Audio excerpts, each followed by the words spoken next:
자, 우리가 붙잡을 언약의 말씀의 제목은 여호와와 빨리 화친 조약을 맺어라 라는 제목입니다. 무당집들이 몰려있는 곳을 무당촌이라고 합니다.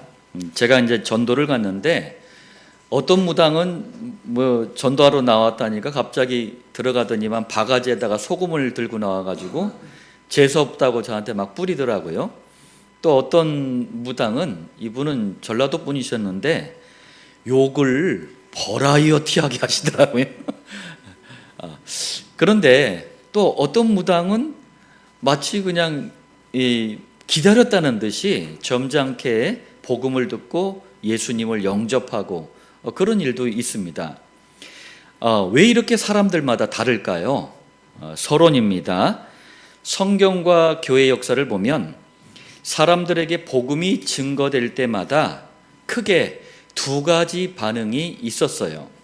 첫 번째, 정말 그들의 마음이 찔려서 회개하고 예수님을 그리스도로 믿고 영접하는 일도 벌어집니다. 사도행전 2장 37절 38절에 초대교회 사도 베드로가 복음을 전했더니 일어난 일이에요. 그들이 이 말을 듣고 마음에 찔려, 뭔가 이제 마음이 움직인 거죠. 형제들아, 우리가 어찌할꼬? 어떻게 되겠냐? 베드로가 얘기합니다. 너희가 회개하여 각각 예수 그리스도의 이름으로 세례를 받고 죄 사함을 받으라. 죄 용서를 받는 길을 말해줘요. 자, 이걸 또 간절하게 마음에 듣고 영접합니다. 또 두 번째, 이런 일도 있어요. 초대교회 스데반 집사가 그때 당시 이스라엘에서 제일 똑똑해요. 제일 잘 나가. 성경도 제일 많이 연구한 사람들이 바로 사내들인 공회원들이에요. 자, 이 사람들 앞에서 정확한 복음을 선포합니다. 그랬더니 이때 일어난 반응이에요. 사도행전 7장 54절. 그들이 이 말을 듣고 마음에 찔려. 여기까지는 아까랑 똑같죠. 찔렸대요. 그런데 잘못 찔렸어. 그를 향하여 이를 갈거늘.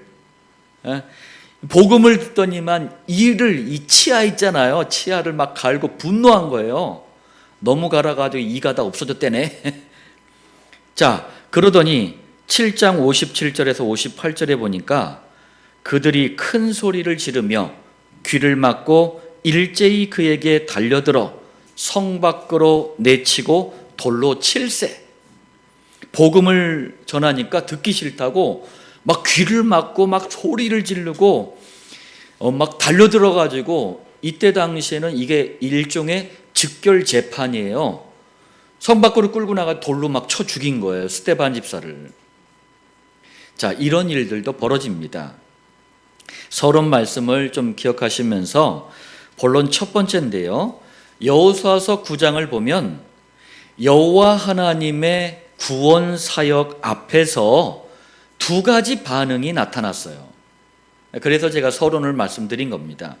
먼저 여호와 하나님의 구원 사역이라는 게 뭐냐면, 출애굽한 이스라엘 백성이요, 하나님의 은혜로 40년 광야를 통과했어요. 이분들은요, 반드시 가나안 땅을 정복해야 됩니다. 왜요? 가나안 땅은 창세기 3장 15절 여자의 후손의 주인공 그리스도가 오실 땅이에요. 그리고 그 그리스도가 오셔야지만 복음이 완성됩니다.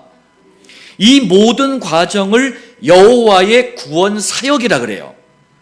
이걸 다른 말로 구속사라고도 합니다. 자, 첫 번째입니다. 첫 번째 반응이 이렇게 나타났어요. 여호와의 구원 사역에 감히 맞서서 싸우려는 사람들이 있었어요. 여호수아서 9장 1절, 이 일 후에 어떤 일이죠? 난공불락의 성 여리고가 무너졌어요. 그리고 어렵던 그 아이성도 이스라엘에 의해서 정복이 된 후에, 그 말이에요. 우리 8장까지 얘기죠. 그 다음에 중간쯤에 보니까 헷 사람과 아모리 사람과 가나안 사람과 브리스 사람과 히위 사람과 여부수 사람의 모든 왕들이 이 일을 듣고, 자, 가나안 땅에 사는 여러 족속이 여호와께서 구원 사역을 위해서, 구속사를 위해서 벌이신 여러 가지 일들을 들은 거예요. 듣고 어떻게 하죠? 회개하면 참 좋은데 9장 2절, 모여서 일심으로 여호수아와 이스라엘에 맞서서 싸우려 하더라. 참 안타깝죠. 우리도 현장에서 복음 전하면은 이런 분들이 있단 말이에요. 자, 이거는 단순히 내가 이스라엘하고 전쟁하겠다 이 정도 얘기가 아니에요. 지금 본인들은 뭔 말인지도 모르고 떠들고 있는데 이 말은 무슨 얘기입니까? 여호와의 구원사에게 감히 맞서서 싸우겠다, 지금 이 말이에요. 그런데 이런 일은 계속 있었어요. 심지어요, 모든 언약의 주인공 누구십니까? 예수님이에요. 예수님이 이 땅에 오셨을 때도 그때 당시 많은 사람들이 예수님을 반대했어요. 예수님이 그리스도 아니래. 이때 예수님이 말씀하셨어요. 마태복음 21장 42절, 건축자들이 버린 돌이 모퉁이의 머릿돌이 되었나니. 자, 여기서 건축자들이란 예수님을 반대하고 핍박했던 유대교, 또 바리새인들, 그리고 부활도 없고 영적인 세계도 없대 사두개인들, 그리고 사내들인 공회원들 등등등, 이런 사람들을 말하는 거예요. 한마디로 건축자들이 누구냐? 여호와의 구원사에게 맞서서 싸우려는 사람들이었어요. 한국의 직업에도 여러 가지 특징이 있대요. 어제 사모가 저한테 이걸 얘기를 해주더라고요. 검사는 어떤 특징이 있냐? 정의에 관심이 없대요. 기자는 어떤 특징이 있냐면 진실에 관심이 없대요. 의사는 환자에 관심이 없대요. 그런데 목사가 있더라고요. 목사, 예수에 관심이 없대요. 참 씁쓸한 유머예요. 오늘날 많은 목사들이 있는데 정작 예수에 관심이 없어요. 그때 당시도 하나님 믿노라고 하는데 하나님이 왔는데도 관심이 없는 거예요. 건축자들이에요. 건축자들이 버린 돌이라고 했습니다. 이게 뭐냐면 이 건축자들에 해당되는 이 사람들이 예수님을 핍박하고 버렸다라는 뜻이에요. 돌이라는 것은 반석이신 그리스도를 말하는 거예요. 그런데 그걸 버렸다는 거예요.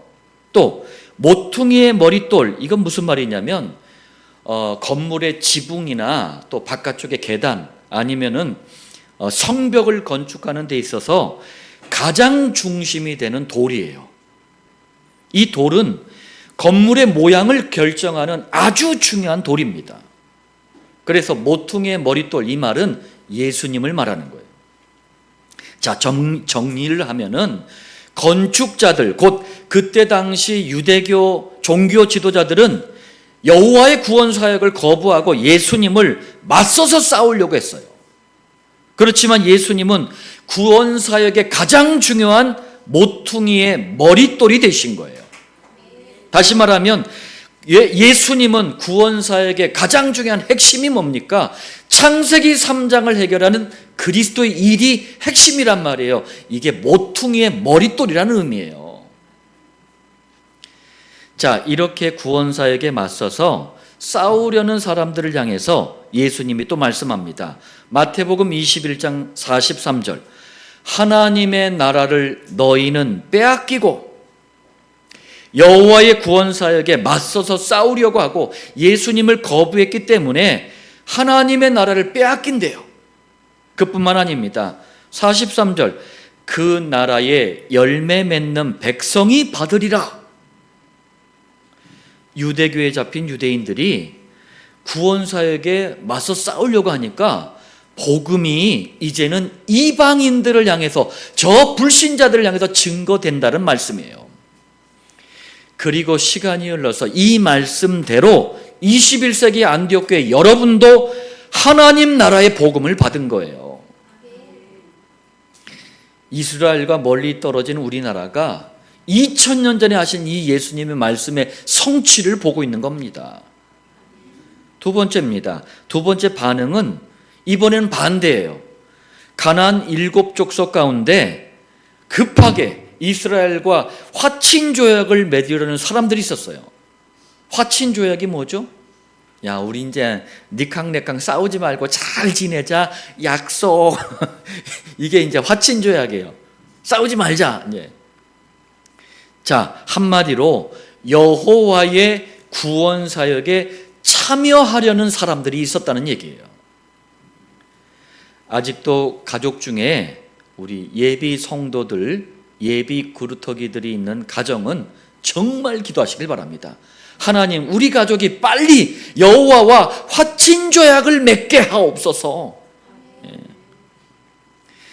자, 여호수아서 9장 3절에 기브온 주민들이, 이 기브온 주민들이 누구냐면 아까 히위 족속이 있었잖아요. 히위 사람들, 히위 족속 중에 일부예요. 이 사람들이.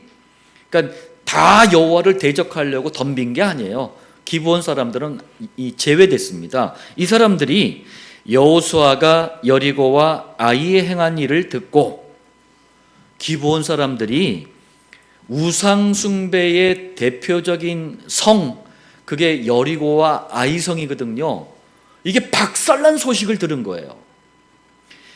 그런데 두 곳뿐만 아니라 가나안 땅은 싹 다 정복돼야 되잖아요. 왜요? 그리스도가 오실 땅이기 때문에 그래요. 이러니 멸망당할 일이 너무나 무섭고 두려운 거예요. 가만히 있으면 이제 멸망당해야 되잖아요. 그래, 꾀를 낸 거예요. 9장 4절 5절 꾀를 내어 사신의 모양을 꾸미되, 사신이 뭡니까? 옛날에는 임금 대신 이렇게 가는 사절단을 사신이라고 했단 말이에요. 헤어진 전대와, 전대가 뭐냐면 요즘 말로 얘기하자면 쇠가죠. 쇠, 이렇게 허리나 이렇게 어깨에 매는 쇠, 돈을 넣는 가방 같은 거예요. 그리고 헤어지고 찢어져서 기운 가죽 포도주 부대를 나귀에 싣고, 그 발에는 낡아서 기운 신을 신고 낡은 옷을 입고 다 마르고 곰팡이가 난 떡을 준비하고. 자, 기브온 주민들이 이제 죽게 됐으니까 꾀를 내는데 먼 나라에서 온 사신들처럼 가장에서 몇 사람을 여호수아한테 보낸 거예요. 어떻게 해요? 마치 이제 여러 나라를 걸어온 것처럼, 먼 나라에서 온 것처럼 이제 가장을 해야 되니까 다 낡은 돈주머니, 물이 없는 지역은 포도주가 식수거든요. 예, 그래서 이 낡은 포도주 가죽 부대, 그리고 발가락에 다 나올 정도로 다 떨어진 신발, 여기저기 막 찢어진 옷, 그리고 말라 비틀어졌고 곰팡이까지 핀 떡, 막 등등등 그럴듯하게 이제 꾸미고 온 거예요.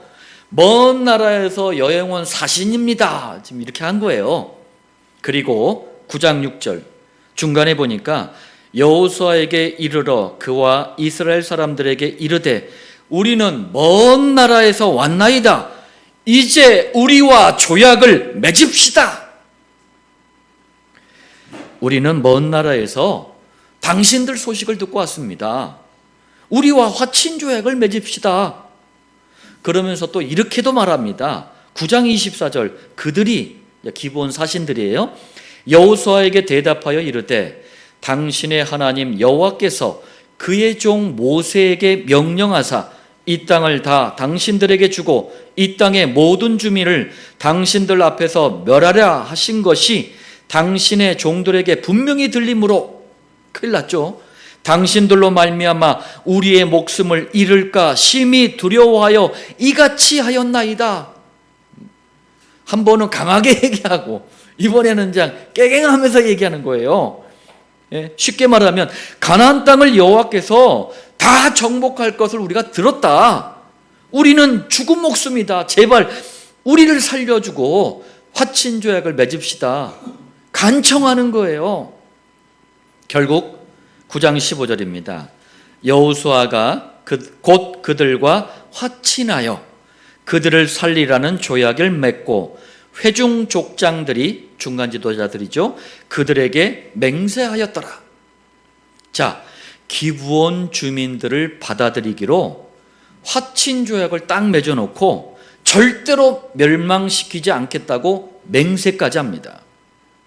원래 기브온 족속뿐만 아니라 가나안 땅에 사는 모든 족속들은요, 싹 다 멸망받아야 하는데 이 화친 조약 때문에 기브온 주민들은요, 여호와의 가나안 땅 언약에 참여하게 됩니다. 다시 말하면 여호와의 구원 사역에 참여하게 돼요. 여러분, 이게 왜 중요하느냐? 21세기 안디옥교회에 속한 모든 성도도 원래는 멸망받아야 돼요. 그런데 하나님께서 저를 사용하셔서 예수가 그리스도라는 복음을 듣고 믿고 영접하게 하셔서 여호와 하나님과 여러분들을 화친 조약을 맺게 해주신 거예요. 그리고 그리스도와 세계복음 말하는 언약에 참여하게 하신 겁니다. 여러분도 여호와의 구원 사역에 참여하게 된 거예요. 할렐루야. 본론 두 번째입니다. 왜 그럼 여호와 하나님과 하루라도 빨리 화친 조약을 맺어야 할까요? 왜? 오늘 이 제목이잖아요. 왜 그래야 됩니까? 첫 번째, 아담 이후로 이 땅에 태어나는 모든 사람은 원죄가 주는 저주와 재앙, 사탄이 주는 실패와 고통, 지옥 운명이 주는 허무와 방황에 싹 다 잡혀 있습니다. 한마디로 모든 사람은 누구도 예외가 없어요. 멸망의 자리에 있기 때문에, 또 언제 그 멸망이 임할 줄 아무도 모르기 때문에 하루라도 빨리 복음을 듣고 여호와와 화친 조약을 맺어야 돼요. 다시 말하면 로마서 3장 23절, 모든 사람이 죄를 범하였음에 하나님의 영광에 이르지 못하더니, 이 땅에 태어나는 모든 아담의 후손은 원죄의 대물림 속에 태어난 죄인입니다. 다시 말하면 모든 사람은 창세기 3장에서 시작된 원죄 사단 지옥에 잡혀 있어요. 여기에서 멸망당하지 않고 여호와 하나님과 화목하는 길은 딱 하나밖에 없습니다. 요한복음 14장 6절, 예수께서 이르시되 내가 곧 길이요 진리요 생명이니 나로 말미암지 않고는 아버지께로 올 자가 없느니라. 하나님과 원수된 우리들이, 지옥 심판을 받아야 될 우리들이 하나님과 화목, 하나님과 화친, 이걸 맺는, 구원받는 유일한 길은 딱 하나, 그리스도밖에 없습니다. 바울이 이걸 정리해서 이렇게 말합니다. 고린도후서 5장 18절 19절이에요. 18절 중간에 보니까 그가 그리스도로 말미암아 우리를 자기와 화목하게 하시고, 하나님이 그리스도를 통해서 우리가 하나님과 화목할 수 있는, 화친할 수 있는 길을 열어주셨대요. 19절, 하나님께서 그리스도 안에 계시사 세상을 자기와 화목하게 하시며, 그리스도만이 하나님과 화목할 수 있는, 화친할 수 있는 유일한 길입니다. 그리고 이 길 대신 예수님을 영접할 때 하나님의 자녀가 돼요. 하나님의 자녀가 되는 순간 무슨 일이 벌어지는지 아세요? 여호와 하나님과 영원히 변하지 않는 화친 조약을 맺게 되는 거예요. 그게 여러분들이 예수님을 영접할 때 벌어진 사건이에요. 그러나 여호와 하나님과 화목할 수 있는, 화친할 수 있는 기회, 시간이 마냥 주어지는 게 아닙니다. 온 것은 다 때가 있지만 가는 것은 누구도 몰라요. 이 땅에 살아있는 동안만 이 기회, 이 시간은 주어집니다.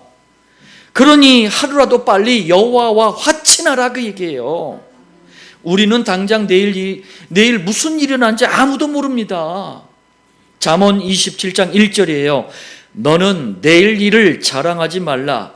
하루 동안에 무슨 일이 일어날는지 네가 알 수 없음이니라. 두 번째입니다. 그리고 여호와 하나님과 빨리 화친 조약을 맺으려면 이게 정말 중요해요. 무엇을 듣는가? 이게 중요한 거예요. 헛소리를 들으면 안 됩니다. 틀린 복음, 다른 복음, 섞은 복음, 잡탕 복음, 짬뽕을 들으면 안 돼요. 여호수아서 9장 3절, 기브온 주민들이 마지막에 보니까 행한 일을 듣고, 기브온 주민들이 무엇을 들었을까요? 9장 9절 후반에 보니까 우리가 그의 소문과 여호와의 소문과 여호와가 애굽에서 행하신 모든 일을 들으며, 제대로 들은 거예요. 장차 그리스도로 오실 여호와께서 이스라엘 백성을 애굽에서 빠져나오게 하고 40년 이 광야 사막을 통과하게 하고 요단강을 가르고 건너게 하고 여리고와 아이성을 무너뜨리고 여호와께서 하신 이 모든 것을 싹 다 들은 거예요. 그래서 9장 11절 후반에 보니까 우리는 당신들의 종들이니 이제 우리와 조약을 맺읍시다. 기브온 주민들은 여호와의 이 엄청난 얘기를 들었고 이제 화친 조약을 맺기 위해서 왔대요. 분명히 여호와 곧 그리스도께서 행하신 일을 이렇게 들으면서 믿음이 생긴 거예요. 무엇을 듣는가가 이렇게 중요합니다. 헛소리를 들으면 안 돼요. 바울은 여호와와 화친 조약을 빨리 맺기 위해 무엇을 들어야 될 것인가를 이렇게 설명합니다. 로마서 10장 17절, 믿음은 들음에서 나며, 맞잖아요. 그런데 뭘 들어야 돼요? 여호와 곧 그리스도의 말씀으로 말미암았느니라. 그리스도만을 들어야 돼요. 그래서 우리도 그리스도의 말씀을, 이 복음의 말씀을 빨리 그리고 계속 들어야 되는 거예요. 우리 김정진 집사님이 수고해 주셔서 매주마다 유튜브에 강단 말씀을 올리잖아요. 여러분, 그 강단 말씀을 적어도요 10번 이상 들어야 돼요. 저는 30번 이상 들어요. 하여튼 잠잘 때나 일어나 차로 이동할 때나 빈 시간 날 때마다 계속 들어요. 한두 번 들어서는요 강단 말씀의 의미와 축복이 안 깨달아져요. 계속 들어야 돼요. 왜? 그리스도의 복음이 선포되는 이 말씀 안에 모든 해답, 모든 응답, 모든 메시지가 다 들어있기 때문에 그래요. 자, 본론 세 번째입니다. 여호와와 급하게 화친 조약을 맺은 이 기브온 사람들과 이 기브온 사람들을 향한 하나님의 은혜가 뭔지 보겠습니다. 자, 첫 번째입니다. 여호수아서 9장 14절, 무리가 그들의 양식을 취하고는, 이 뭐냐면 중간 지도자들이 기브온 사신들이 이 곰팡이가 난 떡을 가져왔잖아요. 그러니까 진짜 곰팡이가 나고 이게 상한 건지 확인하려고 그냥 가져간 거예요. 자, 그런데 어떻게 할지를 여호와께 묻지 아니하고, 어머나, 기브온 주민들이 거짓으로 꾸미고 와서 화친 조약을 요청했잖아요. 그런데 여호와께 묻지 않았대요. 여기 한술 더 뜹니다. 9장 15절, 여호수아가 곧 그들과 화친하여 그들을 살리라는 조약을 맺고 회중 족장들이 그들에게 맹세하였더라. 아니, 아무리 봐도 너무나 급하게 기브온 사람들과 화친 조약을 맺었어요. 여러분 아시잖아요. 우리 지난주에 봤잖아요. 아이성 전쟁 때 여호와께 묻지 않고 까불다가 박살이 났잖아요. 그런데 또 여호와께 묻지를 않았대. 그때 막 매복 복병하면서 땅에 엎드려 회개하고 기도했잖아요. 이게 뭔 일이야 도대체. 이러면 안 되잖아요. 여러분, 이게 하나님의 은혜예요.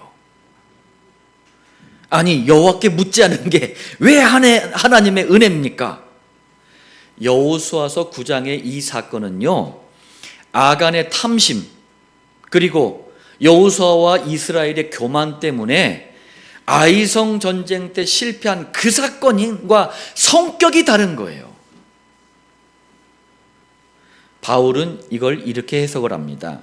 로마서 3장 23절, 모든 사람이 죄를 범하였음에 하나님의 영광에 이르지 못하더니, 인류의 조상 아담의 후손 곧 모든 사람은 원죄의 대물림 아래 태어났습니다. 죄인이에요. 누구도 예외 없이 죽어야 됩니다. 그런데 3장 24절 그리스도 예수 안에 있는 속량으로 말미암아, 속량이라는 게 뭐냐면 이 몸값을 받고 죄인을 자유롭게 해주는 거예요. 무슨 얘기죠?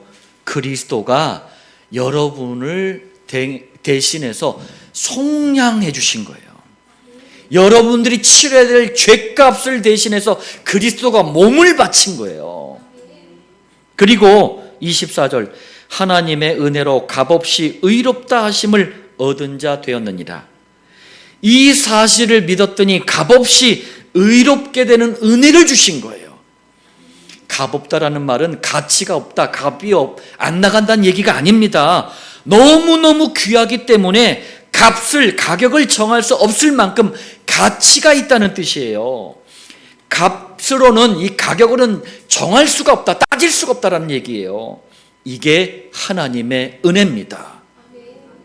그러면서 25절 이 예수를 하나님이 그의 피로써 믿음으로 말미암는 화목제물로 세우셨으니, 그리스도의 십자가 희생의 피를 믿을 때 원수되었던 멸망받아야 될 우리가 하나님과 화목하게 되는, 화친하게 되는 그런 길이 열리는 거예요. 한마디로 그리스도의 피는 우리와 하나님 사이의 화친 조약이에요.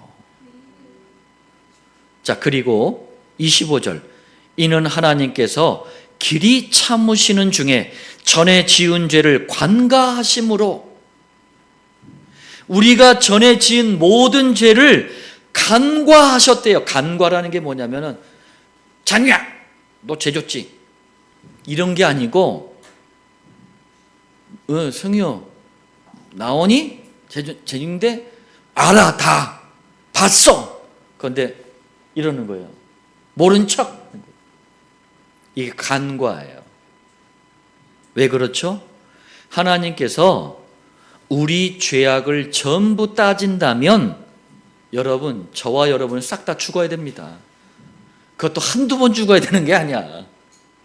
그런데 이걸 싹 다 간과하신 거예요. 저와 여러분도 그래서 구원받는 겁니다. 지금 기본 주민들에게도 이 하나님의 은혜가 임했다라는 거예요. 가나안 땅에 있는 족속뿐만 아니라 모든 기본 주민들도 싹 다 멸망받아야 되는데 여호와께 묻지 아니하고, 뭡니까? 이거는 여호와께서 그냥 넘어가도록 만드신 거예요. 실제로도 한번 보세요. 9장을 보세요. 기본 주민들과 화친 조약을 맺는 이 모든 과정에 여호와께서 샤타마우스 하셨어요. 아무 말씀도 안 하세요. 아이송 때는 막 여호와가 얘기하시잖아요. 잘못됐다, 누가 한 명이 뭐 꼼쳤다 막 얘기하시잖아요. 얘기를 안 해. 아무 말씀도 안 하셨어요. 왜요? 간과하신 거예요. 그냥 넘어간 거예요.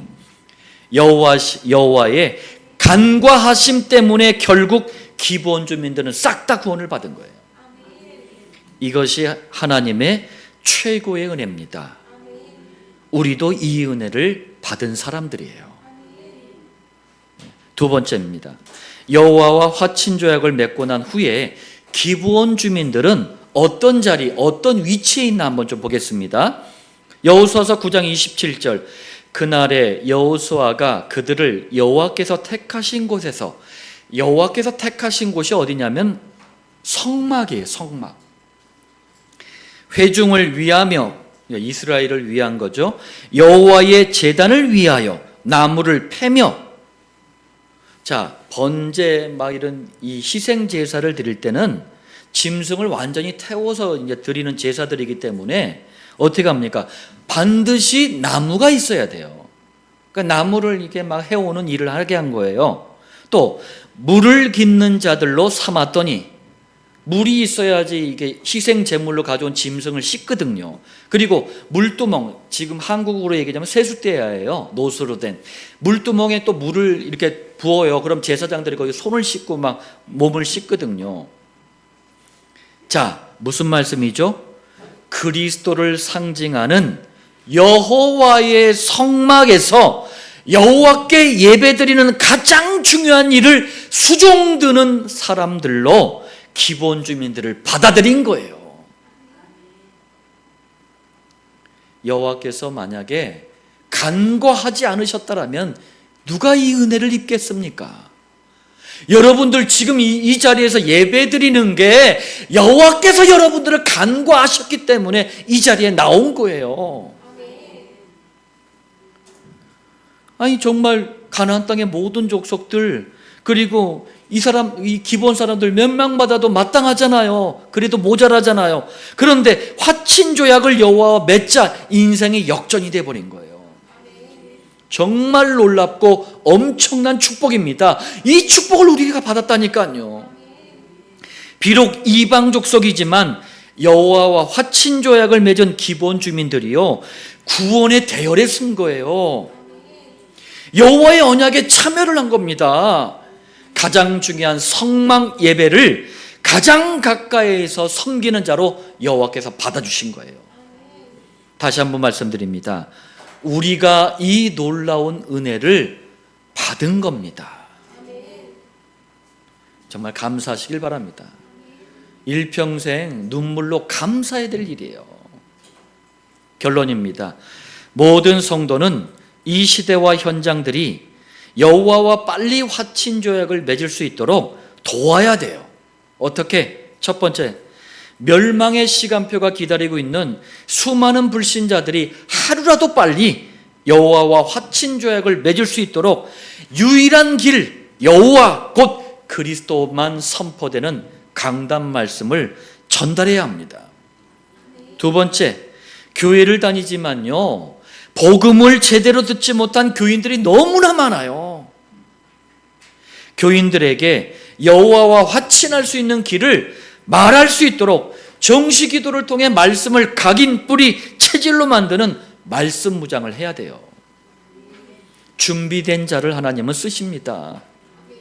세 번째, 모든 성도는요, 21세기 이 시대와 현장을 향해 여호와와 화목할 수 있는, 화친할 수 있는 길이 있음을 내가 사는 지역에, 내가 하는 일을 통해, 나에게 주신 만남을 통해 알려야 됩니다. 그게 목장이에요. 제가 7천 목장이라는 기도 제목을 가지고 현장에서 복음 전하면서 지금 안산에 33,000명이 장애인입니다. 대한민국 10%가 장애인이고요, 전 세계 6억 명이 장애인입니다. 교회 선교회를 섬기게 됐어요. 거기서 또 정말 우리 주님이 재림하실 때까지 목장 운동을 할 수 있는 너무나 귀한 분들을 만났어요. 그분들이 오늘 특송해 주신 휴먼시아 목장 분들입니다. 귀한 분들이에요. 자, 모든 성도는 바로 이 일을 할 수 있도록 도와야 돼요. 이것이 하나님이 저와 여러분들을 화친하게 하신, 화목하게 하신 이유예요. 오늘 이 말씀의 성취의 축복을 여러분 당대와 후대가 다 함께 누리길 살아계신 주 예수님의 이름으로 축복합니다.